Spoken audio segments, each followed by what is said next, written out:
छत्तीसगढ़ की सियासत में नहीं, पूरे देश की सियासत में जब सादगी की बात होती है, ईमानदारी की बात होती है और साफ सुथरे राजनेताओं की बात होती है, तो जिन चंद नामों को लिया जाता है उनमें एक नाम शामिल है। टीएस सिंहदेव साहब का बहुत बहुत स्वागत करता हूं आपका। धन्यवाद। टीएस सिंहदेव साहब है तो राजसी परिवार से ताल्लुक रखने वाले, लेकिन आम लोगों के लिए इतने सहज और सुलभ हैं कि लोगों ने इन्हें प्यार से बाबा नाम दे दिया है। अब जब यह नाम दिया गया था तो मुझे नहीं पता उस वक्त की परिस्थिति क्या थी, लेकिन आज मुझे ऐसा लगता है कि बाबाओं की तरह त्याग आपके जीवन का अहम हिस्सा बन गया है।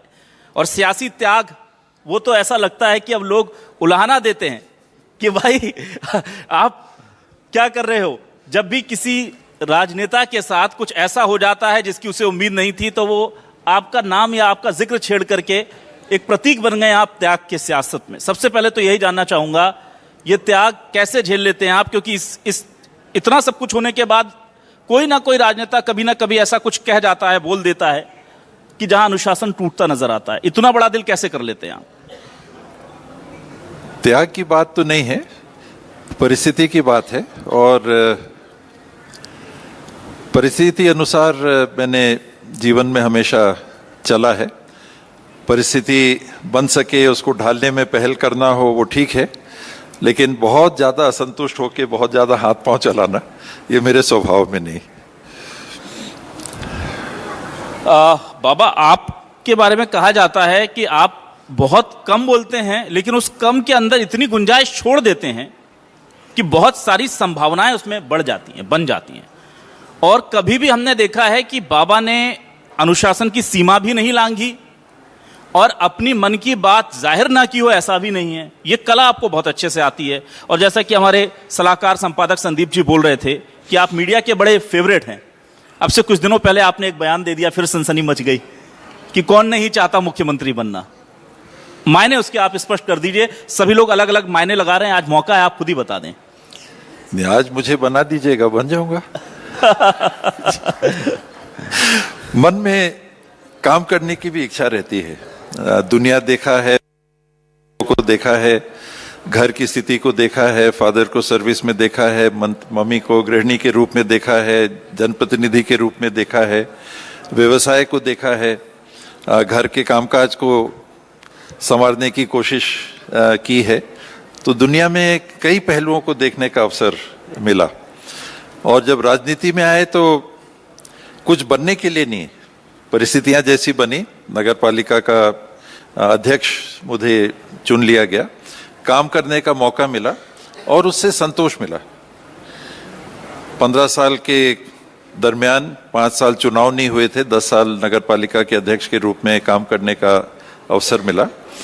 और आज भी अगर लोग कहते हैं कि उस समय की कंक्रीट सड़कों को अगर पाइप डालने के लिए तोड़ना है तो थोड़ी दिक्कत होती है तोड़ने में जी, तो एक संतोष होता है कि यथासंभव गुणवत्तापूर्ण कार्य लोगों को संतोष देने वाला आदमी कर सका तो उसको किया, उसमें सहभागी रहा।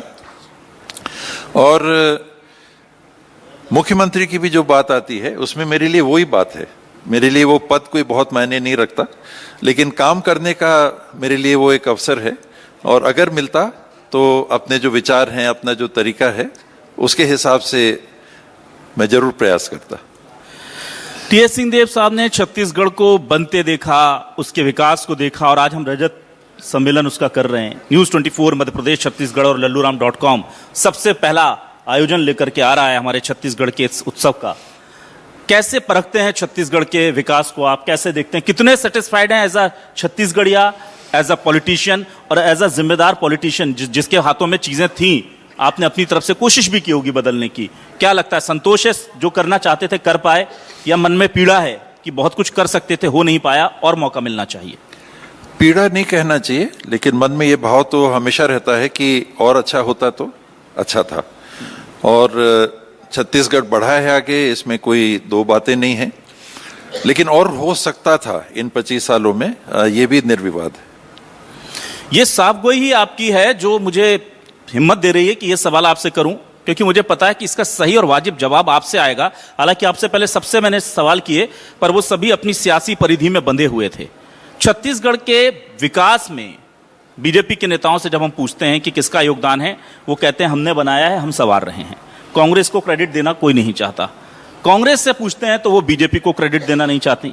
टीएस सिंहदेव ऐसे हैं जो मुझे लगता है कि शायद बीच का कोई रास्ता लेंगे, क्योंकि आप बड़े बैलेंस व्यक्ति हैं।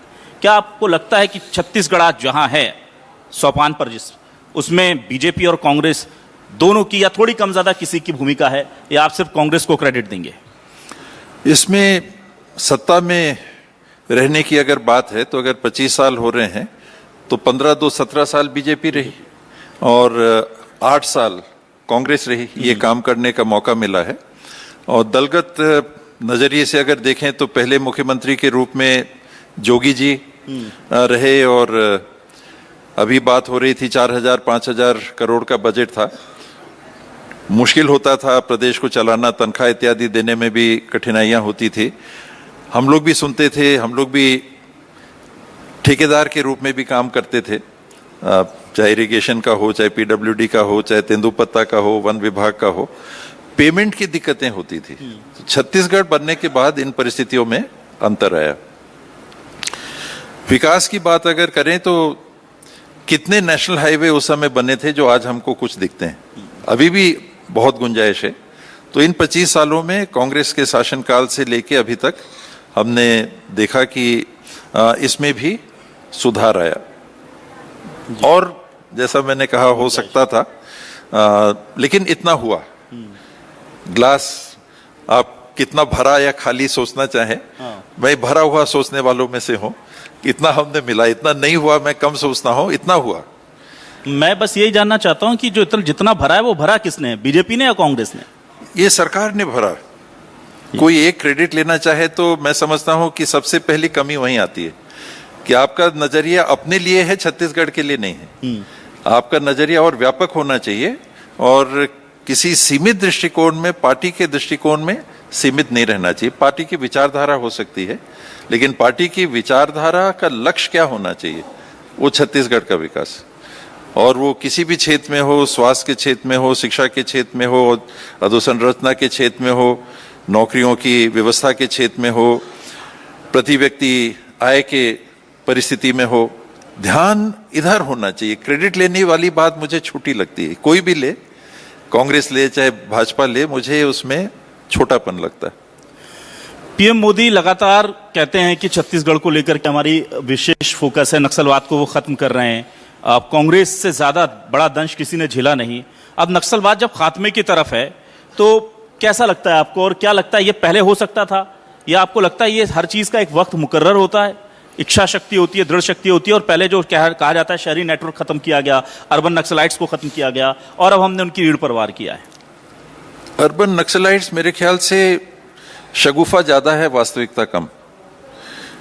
जो नक्सलाइट थे वो उन बिहड़ क्षेत्रों में थे जहां कोई पहुंच नहीं पाता था। आज भी उनकी उपस्थिति वहां ज्यादा है। शहरी क्षेत्रों में तो उनके बाहर के कुछ अंश होंगे, मैं नहीं कह सकता। यहां से संचालित नहीं होता नक्सलवाद, शहरों से नक्सलवाद संचालित नहीं होता। ये राजनीतिक प्रचार ज्यादा है, वास्तविकता कम है। और सभी सरकारों ने इसमें पहल की है। मैं कई बार उस बात को कहता हूं, आज दोहरा रहा हूं कि छत्तीसगढ़ बना था तो 5-1 बटालियन थी, आज 65-66 बटालियन। तो ये जो नक्सलवाद समाप्त हो रहा है, ये इस कारण से हो रहा है कि समय के साथ जो योजना सरकारों ने बनाई कि हमको एक प्लानिंग करके चलना है, एक कैंप, एक और कैंप, एक और कैंप, एक और कैंप, ऐसे बनाना है। और उन परिस्थितियों में और उन क्षेत्रों में जहां पहुंचना सबसे ज्यादा कठिन है, बस्तर, अबुझमाड़, बीजापुर के क्षेत्र, सुकमा और बीजापुर के क्षेत्र, तेलंगाना से लगे हुए क्षेत्र, जहां पहुंचना सबसे मुश्किल है, वहां तक सामान्य सुविधाएं अभी तक पहुंचने में जहां कठिनाई हुई है, वहां पुलिस बल या कानून की व्यवस्था बनाने वाले तो थे ही नहीं। पुलिस विभाग अपने से नहीं कर सकता था। तो 1-1 हजार का बटालियन जब वहां पहुंच रहा है और कुछ किलोमीटर के दायरे में अपने कैंप बसाता जा रहा है और नक्सलियों के मूवमेंट को सीमित करता जा रहा है, और फिर उनसे अगर वो हिंसा का रास्ता अपनाते हैं तो इधर से भी बंदूक उठाई जा रही है, तब वो फिर कंट्रोल की स्थिति बनती है। तो आज फसल काटने की स्थिति आ रही है कुछ क्यारियों में, तो ज्यादा से ज्यादा क्यारियों में ये नक्सलवाद की समाप्ति की फसल कट सके, हम लोग सबको उसकी बहुत खुशी होगी।